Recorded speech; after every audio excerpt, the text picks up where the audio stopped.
Saldico may panibagong inilabas na naman na kontrobersyal na mga pahayag laban sa mag-inang sa mag-inang Sandro Marcos at Lisa Araneta Marcos. Grabe to. Mukhang talagang tinatrabaho na ng mag-ina itong si Saldico.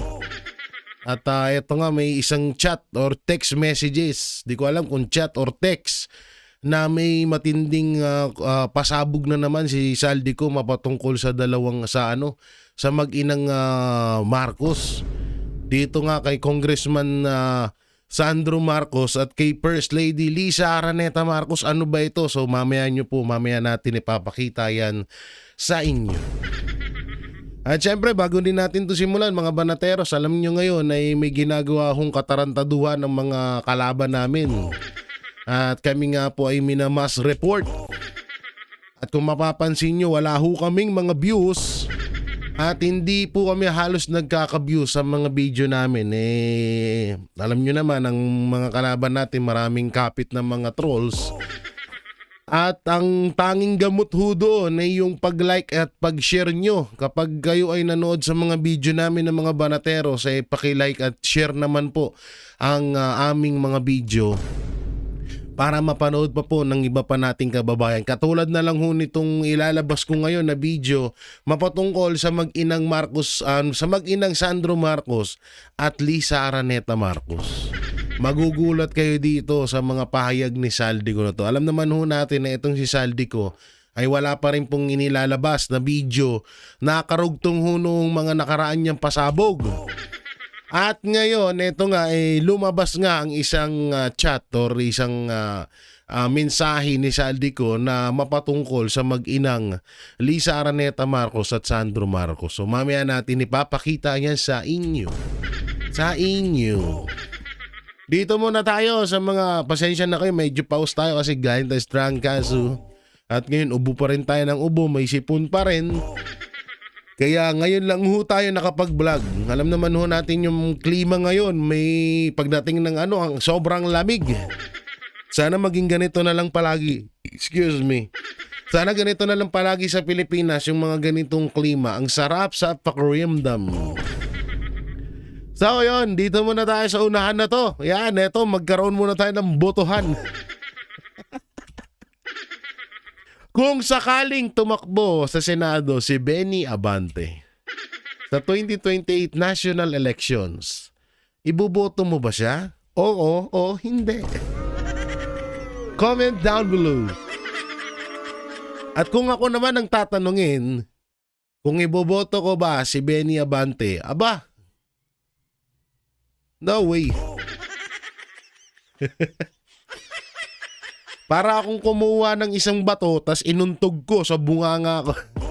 Pinuntog ko sa ulo ko. Pag nagkataon na ganun yung gagawin ko na etong si Benny Abante, boto ko sa pagka-senador. Sa pagiging congressman, wala wente. Pagiging senador pa kaya? Di ba? Tsaka ito hindi na to nanalo nung nakarang eleksyon. Ipinanalo lang to ng COMELEC. Kaya ngayon, kung ako tatanungin nyo nga na iboboto pa ba itong si Benny Abante, wag na.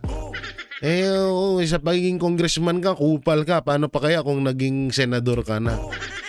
Wag na, oy. Diba? Kung ngayon nga lang kupal na siya paano pa pag naging senador to? Di mas lalong nagyabang to. Lalong nagbilang to ng ng mga achievement niya.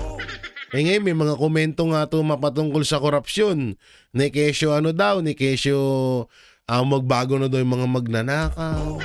Akala mo naman kalinis-linis ng walang iyang to. Makapagsalita.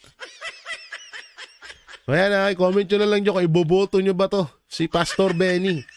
At dito naman tayo. Ito pa isang ulit botohan. Ramdam nyo ba ang sobrang kasipagan ni PBBM kaya siya nagkasakit? Comment! Nagkakasakit din ka pala ka. Nagkakasakit din pala ka, no? Oo, akala namin matibay eh. Siyempre, alam naman natin na may ano, na may mga tawag dito, na may pinagdaraanan na problema sa kalusugan nito si Marcos Jr. At kamakailan nga dyan sa upload ko, mapanood nyo dyan, sabi ni dyan yung mapapanood kung ano ba talaga yung ibig sabihin ng sakit ni Marcos Jr. Puta na, pati sa sakit may diversional ka. Putangin nang yan. Ang galing, no? Ang galing mo mag-divert ng mga issue. Tapos napunta pa sa sakit mo. Ang galing. Ay, nako, BBM. O, ramdam nyo ba, ha?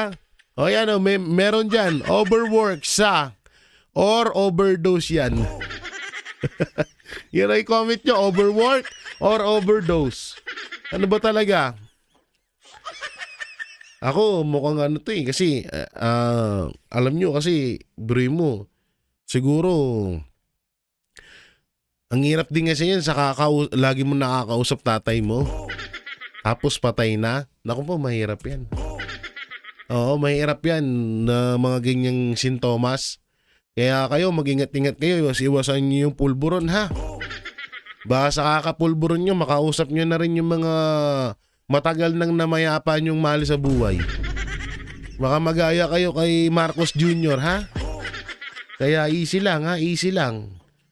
O, dito tayo. O, ito pa. Ikatatlong impeachment complaint versus Marcos Jr. hindi na talaga naisama. Alam nyo kasi, kaya naman naisama yung impeachment na pangalawang impeachment laban kay Marcos Jr. na ikinasa ng Makabayan Block. Makabayan ba?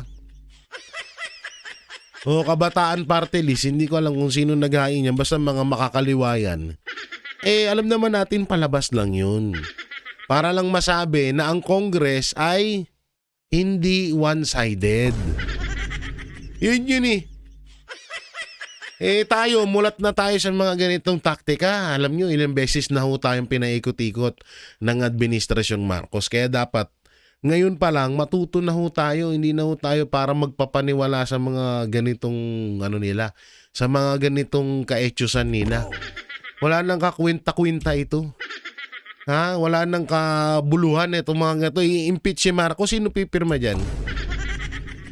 O sige, sabihin na natin na na pirmahan ng mga congressman niya na Anong yan? Bakit may impeach ba si Marcos sa Senado? Eh andun din yung dalawang aso niya. 'Di ba? Kung yun yung lagi niyo itatak sa isip niya, wag na ho tayo magpabudol. Alam naman no, etong pangatlong impeachment, eto talaga yung legit. Kaso yung una, pangalawa, yun yung mga kanselado. Kaya wag na ho kayo magpapaniwala dyan, ha? O, ito pa. O, ano to? Claire Castro. Iginiit na ramdam ni Marcos Jr. ang pag-abuso ng pondo ng bayan. Naramdaman niya at nakikita niya kung paano inabuso ang pondo ng bayan.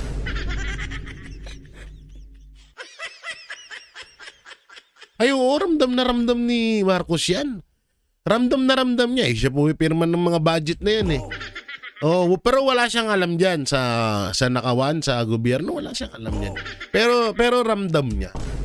Oo, una maraming stock ng pulburon, maraming pira, di ba? Kaya ramdam na ramdam niya yan. Oo, kaso nga lang hindi niya kaya solusyonan kasi hindi niya naman kayang ipakulong yung sarili niya. Hindi niya naman kaya ipakulong sarili niya eh. Ganun talaga buhay-buhay. Pa-weather lang. Kaya Auntie Claire, tama yung sinasabi na Auntie Claire, ramdam na ramdam ni Marcos. At sa sobrang ramdam ni Marcos, aayusin niya daw ang Mindanao. Ayop na yan. Sabi niya rito, Mindanao, balalakasin umano ni Marcos Jr. ayon kay S. Ralph Recto. Ipinahayag ni Ralph Recto Executive Secretary ang matibay na hangarin ng administrasyon na palakasin pa ang kaunlaran ng Mindanao matapos ang kanyang Pakikipagpulong sa mga opisyal ng Mindanao Development. Utang ina, una-una, hindi ka kailangan ng Mindanao. Hindi ka na kailangan ng Mindanao. Pangalawa, bago mo sana ayusin ng Mindanao, ayusin mo muna yung Ilocos Norte. Mamaya ipapakita ko sa inyo yung mga dapat ayusin mo, Marcos Jr. Sa Ilocos Norte, turuan mo yung anak mo. Ha? Kung ikaw nga hindi mo napaganda yung Ilocos Norte, tapos sasabihin mo papalakasin mo yung Mindanao. Palakasin mo muna yung lugar mo. Yung Mindanao, matagal nang sagana yan. Matagal nang malakas yan. Hindi na kailangan pa mas palakasin pa yan. Ako naniniwala ko ang Mindanao. So, yan ang isa sa pinakamalakas na parte ng Pilipinas.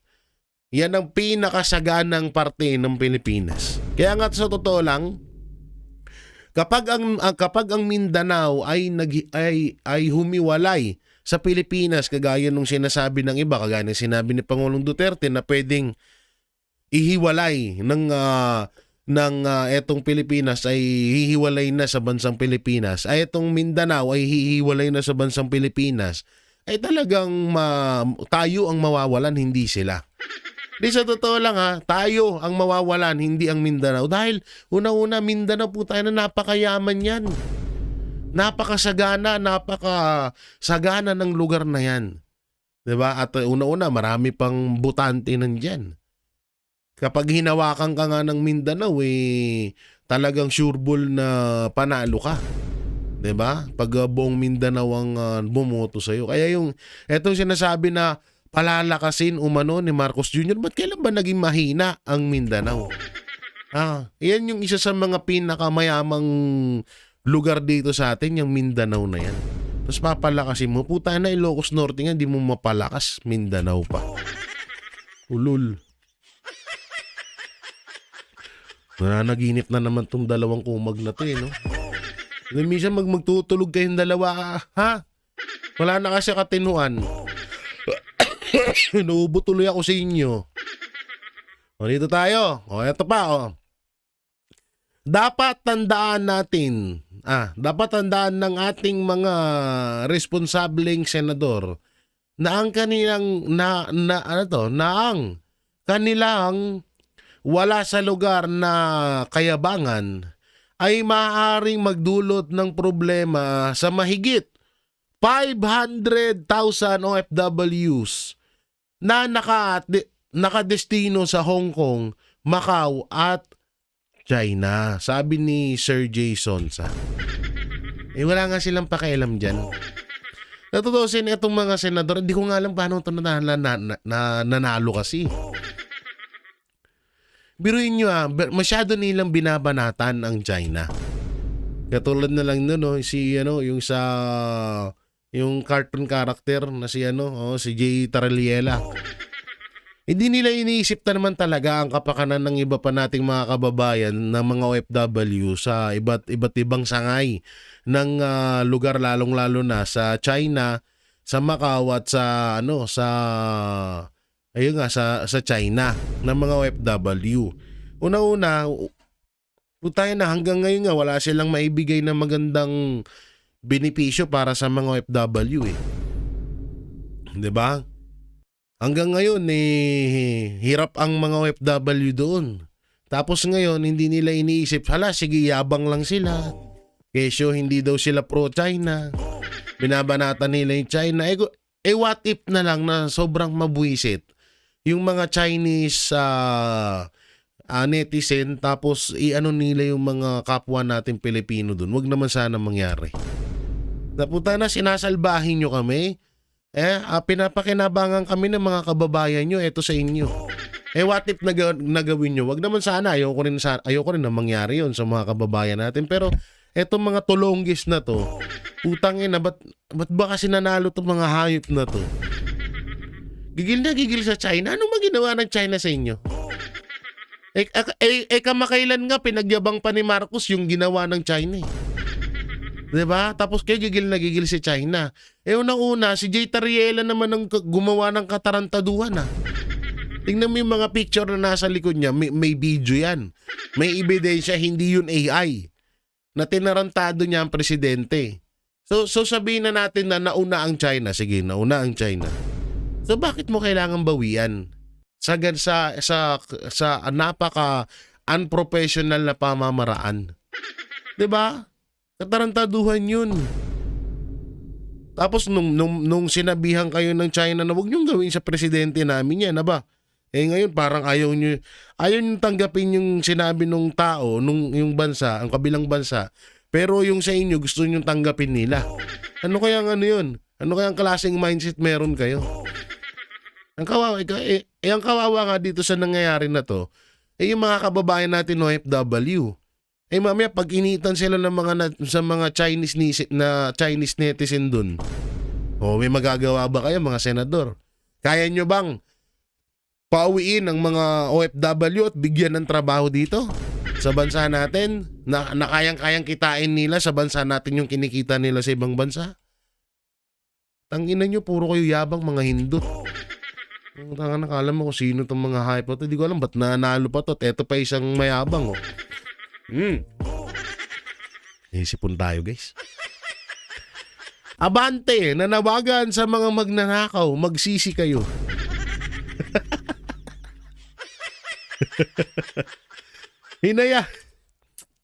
Hinahayaan tayo ng Diyos. Naku, dinamay na naman yung Diyos sa kagaguhan niya. Inaanyayahan tayo ng Diyos sa pamamagitan ng kanyang banal na due process bago dumating ang kanyang paghukom dahil sa ating mga kasalanan. Kaya sundin natin ang tawag ng Diyos bago maging huli ang lahat. Okay naman tong sinasabi ni Abante dito. Kaso ang hindi okay dito ay yung mga kasabihan na to ay nanggagaling sa kanya mismo. Ayun yung masaklap dito.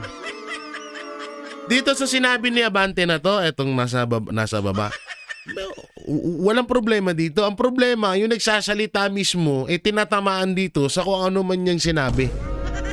Kung ano yung sinabi niya, siya rin ang tinamaan. Ayop ka, Abante.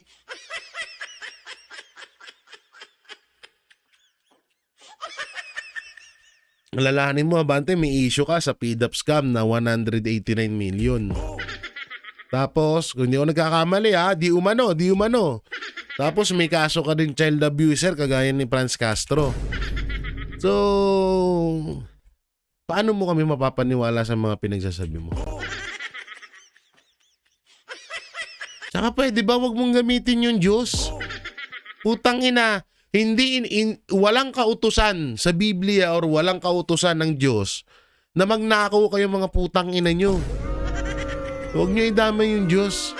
Dito ako iritang-irita, promise. Yung alam ng Diyos yan. Alam mo yung tipong mga katulad yan, yung mga katulad ni Romualdez, ni Saldico, ni Sandro, ni Lisa, ni Marcos Jr. Diba?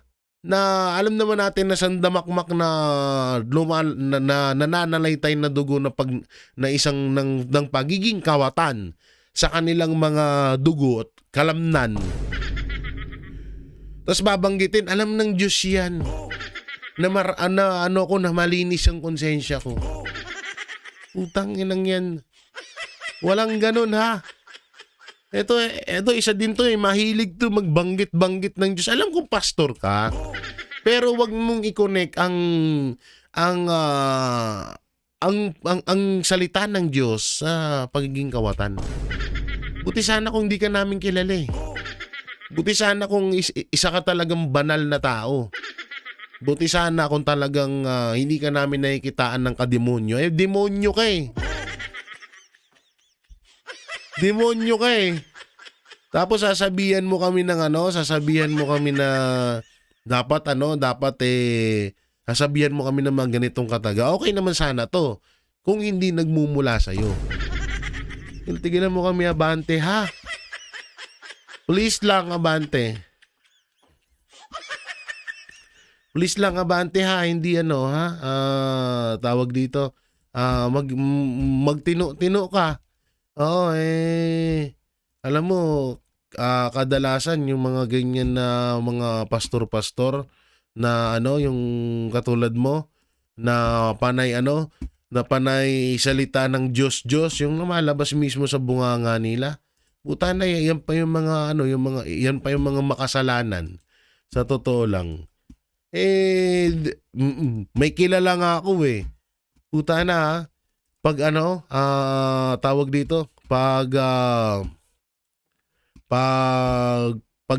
galing sa simbahan puta na. Galing sa simbahan, pagdating ng bahay, pagpunta ng simbahan, simula sa pintuan, nakaluhod papuntang altar. Puta na, pag-uwi, puro mura na sa bunganga.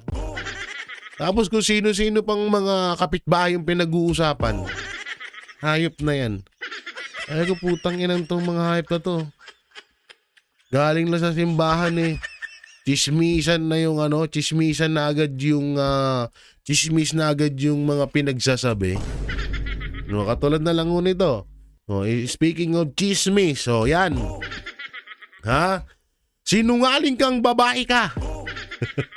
Kasi hindi mo naman nakita ang aming impeachment complaint. Hanggang ngayon walang may alam ng laman ng aming impeachment complaint. Kaya noong sinabi niya na walang kwenta, hoy, pinapangunahan mo, halatang hindi mo nabasa. Alam nyo, yan asahan na natin kay Auntie Claire yan, yung pag alam niyang pag alam niyang hindi ka aliado ang nagsampa ng impeachment, walang kwenta yan. Para sa kanya, walang kwenta lahat yan. Putang na, ito nga lang yung tigapagsalita ng palasyo na halos pagtain ni Marcos, tinatrabaho niya. Hindi naman salita to eh. Hindi naman dapat niyang pakialaman yun eh. Tsaka ito paano mo masasabing walang kwenta? Hindi mo nga nabasa. Gago ka ba? Yan ang mahirap. Ayun yung mahirap sa kaka-chismis. Puro ka chismis, wala ka namang walang laman utak mo, hayop ka. O eto, isa pa to, isang chismakers din. Sandro Marcos, formal nang umiwas sa paglahok sa impeachment laban kay Marcos Jr. Inanunsyo ni Sandro Marcos, House Majority Leader, ang voluntaryong recuse niya mula sa lahat ng diskusyon, deliberation at proceedings ng House Committee on Rules na may kinalaman sa mga impeachment complaint laban sa kanyang ama na si Pangulong Marcos Jr. Ay malamang, tatay mo yun. Kapag pinirmahan mo yung impeachment sa tatay mo, putang na, grabe ng palabas yung pinapakita nyo sa amin. Malamang. Talagang lalayas ka dyan. Tangina, baka mapalo ka. Sabihin ng tatay mo, ikaw charis ha, pati ako kinakalaban mo na girl.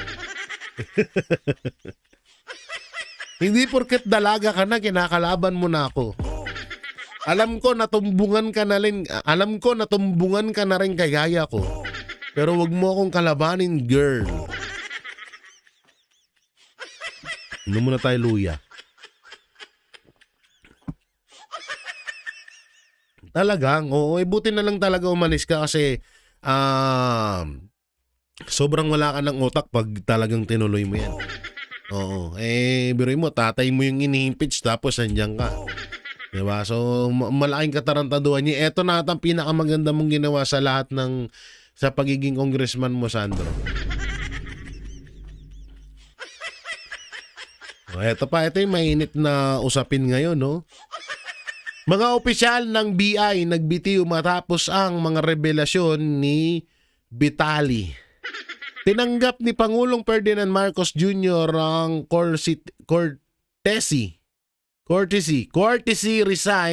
resignation ng isang warden at 2 tauhan sa Bureau of Immigration Detention Facility. Kasunod ng mga aligasyon, may kinalaman sa umano'y korupsyon sa loob ng palisidad o sa kulungan. Alam nyo, yung ganyan, hindi na ho bago yan. Ewan ko na lang ba't ang daming nagulat. Hindi na ho bago yan sa loob ng kulungan. Yung may mga cellphone. Kahit yung si halimbawa ito halimbawa lang si Marcos Jr., Romualdez, Remulla at iba pang mga senador katulad nila Risa, nila Kiko Pangilinan Bam Aquino, makulong yan. Putang ina, may mga special treatment yan. Una-una may pangbayad sila sa pera. At oo, totoo ang korupsyon dun. Heto na lang, may isa akong kamag-anak na nakakulong. O may isa akong kakilalang nakakulong. Na kapag ikaw ay nasa tinatawag na VIP, may sarili kang higaan, may sarili kang aeroplano tuloy. May sarili kang electric fan, may tigahatid ng pagkain sa'yo at may bantay pa sa'yo. Bukod dun sa bantay na pulis. Basta, magbibigay ka ng buwan-buwan na bayad dun. Parang isang bahay na inuupahan, ganun ang kalakaran dyan. At ako, noon naman din, ayoko na lang sabihin, pero naranasan ko din yan. Yung mga VIP na yan. Kaya, eto, hindi na masyado itong nakakagulat. Normal na yan sa Pilipinas eh. Normal na yan.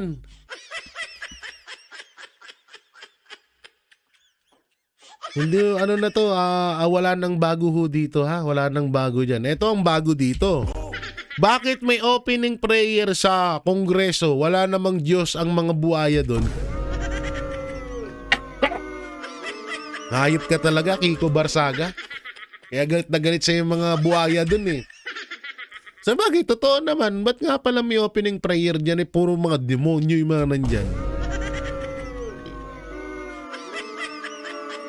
Lakas nung tama ni Kiko Barsaga eh, no? Di totoo naman eh. Puro naman mga demonyo, mga tao dyan eh. Sa Congress. Tapos may may opening prayer. Taka na, hindi kaya sila nilalagnat pag nag-opening prayer sila dun, no?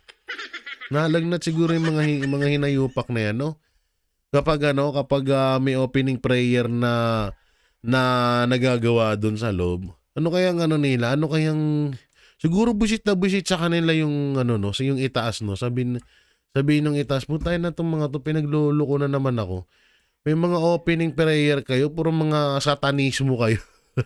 Pero mga satanismo kayo. Ha? May opening prayer pa kayong nagagawa dyan. Mga hayop kayo.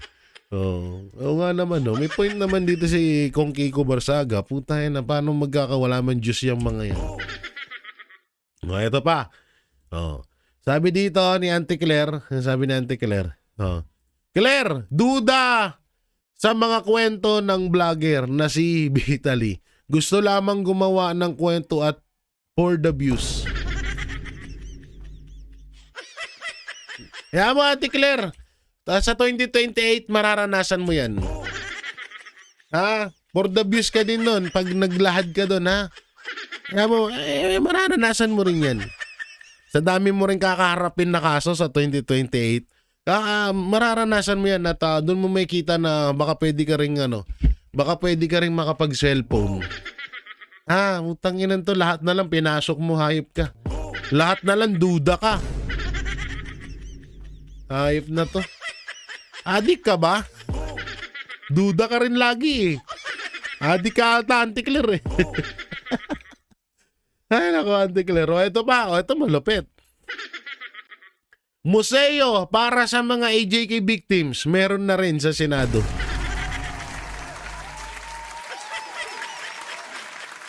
Ang lupit nyo. Ba kayo? Matindi tama nitong mga to. Utang na yung sa 44 na mga bayani ng bansang Pilipinas na nagbuwis ng buhay. No, nagbuwis ng buhay para sa bansa natin. Hanggang ngayon wala pang museum. Walang museo. Pero itong mga adik na namatay sa war on drug, na marami ding mga pinatay, maraming pinahirapang mga kapwa nila Pilipino, puta na nagkamuseo. Grabe na nangyayari sa akin. Nakakahiya. Hindi ito Hindi ako, kasi may mga magko-comment na naman yan, nainggit lang kayo kasi ganyan pahalagahan ng administrasyon ng mga namatay sa AJK. Hindi, wala kaming pakialam sa mga putang inang yan. Ang punto ko kasi dito, nakakahiya. Yung mga dapat bigyan ng museo or museum or pangaralan, bigyan ng parangal, ang daming pwede. Bakit yung mga adik pa? Sa 44, sa 44 na nagbuwis ng buhay nila. Hindi nyo nakikita yun? Puta na, mukhang gagawin nyo na talaga. Susunod dito, santo na si Kian, ha?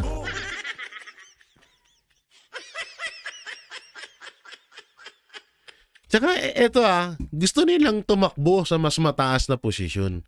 Ayaw nilang tigilan yung katangahan na ganito, no?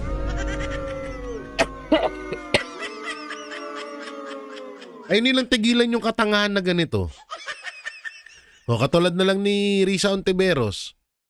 Diba? Ni Bam Aquino. Isa to sa mga isa to sa mga gustong maging presidente. Pero ayaw nilang tigilan yung mga ganitong katangahan na kinakaasaran ng mga Pilipino. Maraming asar sa mga ganito, puta na adik. Adik, paparangalan mo. Tanginang yan. Isang malaking katarantaduhan yun. May mga sapak na ata to sa ulo. Ewan ko na lang. O eto, Marcos Jr. suportado si Jay Tarliela. Kapag ang heads ng ahensya ay tama at naaayon sa batas ang ginawa at naaayon sa ating advokasya na ipinaglaban ng karapatan at interes ng bansa, iyan ay sinusuportahan ni Pangulong Marcos Jr. Tanga. So, ibig sabihin, yung pambabastos si Jay Tarriela sa Pangulo ng China, sinusuportahan ni Marcos. So, kaya pala. So, ibig sabihin, inaamin mo na kung gumawa man ng katarantaduan si Jay Tarriela, ay suportado ni Marcos. Kaya pala ang daming korupsyon ngayon Alam nyo kung bakit nadugtong ko sa korupsyon etong issue kay Jay Tarriela. Kung halimbawa na ayon sa paniniwala nyo na si Martin Romualdez ay nasa abogasiya, paglaban ng karapatan at interes, susuportahan nyo na. Sa bagay, suportado ika nga ni Toby Tiangco, tinatanong pa nga daw ni BBM kung ilan pa daw mansyon ang gusto nilang bilhin. Diba? Galing. At dito na nga tayo kay Charis. Eto, tignan nyo to grabe, no? O nga pala, palakpakan natin si yung vlogger na si Jesus, ano pangalan na? Nandito yun Wait lang tingnan natin. Nasaan na yan? Yan, kay Jesus Busi Duque. Oo, siya po So ito ito po yung mga inireveal niya ng mga project mga project ni Sandro Marcos na puro mga substandard. At yung iba ay ghost project. Oh, grabe po ito kasi dito may kita ho natin hindi po yan edited, hindi rin po yan AI, talagang napanood ko po yung video ng mga pinuntahan niya. Halos hanggang ngayon wala pa rin po natatapos ng mga proyekto diyan sa Ilocos Norte. Na mismong distrito kung saan ay congressman si Sandro Marcos. Malupit po ito, tingnan nyo, mga substandard. Ang mga materyales, mga sira-sira at hindi pa tapos. At sa totoo lang, hindi lang yan. Ito nga, 32 million ghost project ni Kong Sandro Marcos. Sa Apayao, Ilocos Norte, nakatenga lang. Wala daw ditong ghost project. Ano ito? Hindi ba ito ghost project? At dahil nga dyan sa mga pagbubulgar ng vlogger na ito, ay etong si Vince Dizon ay Doon sa matabang vlogger. Ouch! Kinamahan ako dun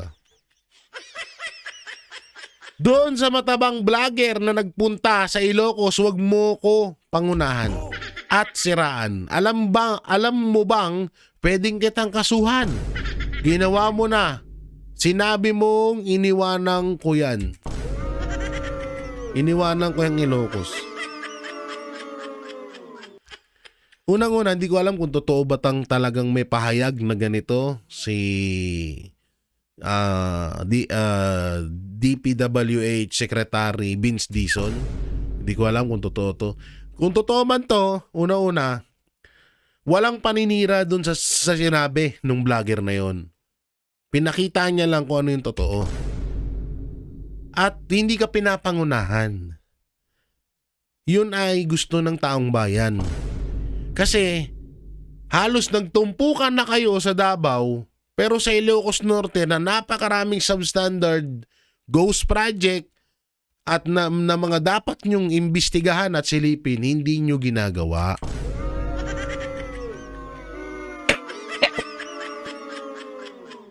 Tapos ngayon sasabihin nyo, sinisiraan ka. Ba't kasi nasa Davao lang kayo? Ang dami naman palang pwedeng imbestigahan sa Ilocos Norte. Aber? O tapos, kasi, kaya nagagalit ka doon sa vlogger kasi nabisto. Nabulgar sa taong bayan yung mga ghost project ni Sandro Marcos.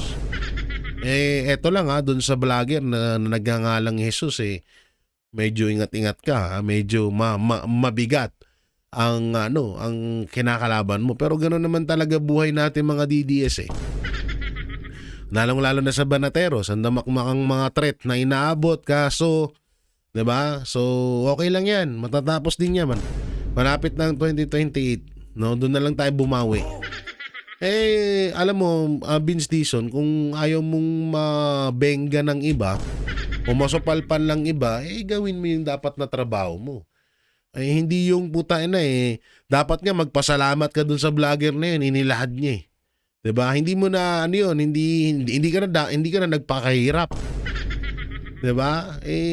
Wag ganyan tapos biglang mo kakasuhan. Kasi nabisto na naman kayo.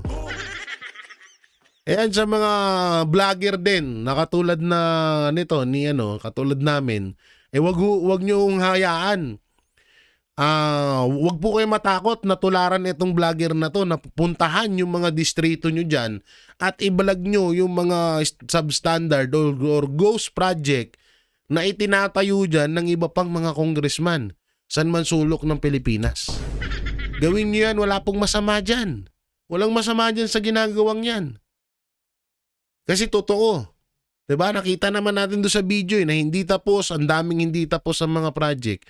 So wala hong problema na tularan nyo tong vlogger na to, na ipakita nyo yung mga dapat ipakita dyan sa mga distrito nyo.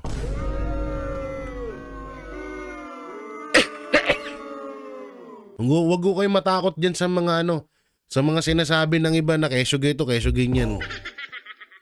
Katulad nito. Eto hinahabol ng gobyerno si Saldico para gawin siyang scapegoat.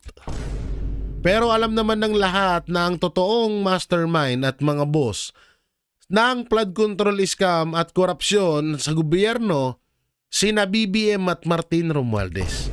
Dahil walang gagalaw kung wala ang kanilang pahintulot, sabi ni Sir Greco Bellica. Ngayon nga pinapainan nila si Saldico na magtitistigo-tistigo daw sa impeachment para mapauwi. At yun nga, may mensahe nga dyan si Saldico. Ito nga po, papakita ko na ho sa inyo para hindi na ho kayo mainip. Ito po yung sinabi ni Saldico. Ang mensahe niya po kay Jacinto Jing Paras. Sabi ni Saldico umaming bibirahin umano siya ng mag-inang Lisa at Sandro Marcos. Ibinahagi umano ni Saldico kay former Congressman Jing Paras ang pangambang gagalaw laban sa kanya si First Lady Lisa Araneta Marcos at Sandro Marcos dahil sa hinalang kulang ang parte na ibinigay sa sa sinasabing kickbox. Sa isang pagkakataon, sinabi ni Saldico na pare, my days are numbered. Mukhang bibirahin na ako nila Lisa at Sandro dahil kulang daw ang binigay ko sa kanila. Utang na, hindi pa nakontento ang mga hayop. Yan sinabi mismo yan ni Jacinto Jing Paras. So ako binasa ko lamang. Baka sa akin kayo magalit. Ngayon, kung talagang totoo man to, itong sinabi ni Saldico na talagang, kasi ang para sa akin ang ibig sabihin ng bibirahin, kung ipapapatay ka. Ipapatumba ka. Ganyan ng ganyan ng meaning niyan ng bibirahin. At sa ngayon, sa mga inilahad naman din ni Saldico, talagang mapapaisip ka na pwede nga talagang mangyari to. Diba? Na talagang tatrabahuin ka at bibirahin ka. Hindi nga natin alam ngayon kung ano. Pero dahil nga dito, sa sinabi ni Jing Paras, medyo nagkaroon tayo ng idea na buhay pa nga si Saldico. At hindi pa siya patay. No? So grabe to, no? Biruin mo hindi pa nakontento ang mag-inang Marcos sa kickback. Dahil kulang ang ibinigay, nagagalit sila kay Saldico. O eto, ba tayo to imbestigahan sa Senate? Dapat iniimbestigahan to sa Senate, di ba? Kung totoo man to, hindi. Bakit hindi kaya natin naririnig to kala Soto at kay Ping Lacson? Di ba? Buti na lang, etong si Jing Paras, mukhang kumpare ni Saldico, kaya nakakapag-chat or nakakapagbigay ng messages. Or, nakakapagsabi siya dito kay Jing Paras. At ngayon, alam naman na natin kung ano ba, kung halimbawa man na mabalitaan nating patay na si Saldico, alam na natin kung sino may gawa niyan. Diba? Malinaw na malinaw. So yon mga banateros, mga kabiyaya. Ano pong may kukomento nyo ho dito sa paglantad ulit ni Saldico? At nagbigay nga siya ng pasabog na naman mapatungkol sa mag-inang Lisa Araneta Marcos at Sandro Marcos. Ano pong may kukomento nyo? Comment nyo lang po dyan sa baba. At syempre, don't forget to like, share, comment, and subscribe sa ating YouTube channel. Pipindot na lang din po yung bell button para lagi kayong updated sa ating mga video araw-araw. Pakidamay na rin din po ang aking mga kasamahan sa Banateros Brothers, ang SMNI, at syempre maraming salamat sa pagsuporta at pagmamahal nyo kay Pastor Apollo Kibuloy, kay Pangulong Duterte at sa pamilyang Duterte. So maraming salamat. Ingat po kayo palagi. God bless and peace, and bye-bye. Yan ang Banateros, walang inuurungan. Pag tama palakpakan, pag mali ay babanatan. Yan ang Banateros, boses ng ordinaryong Pilipino.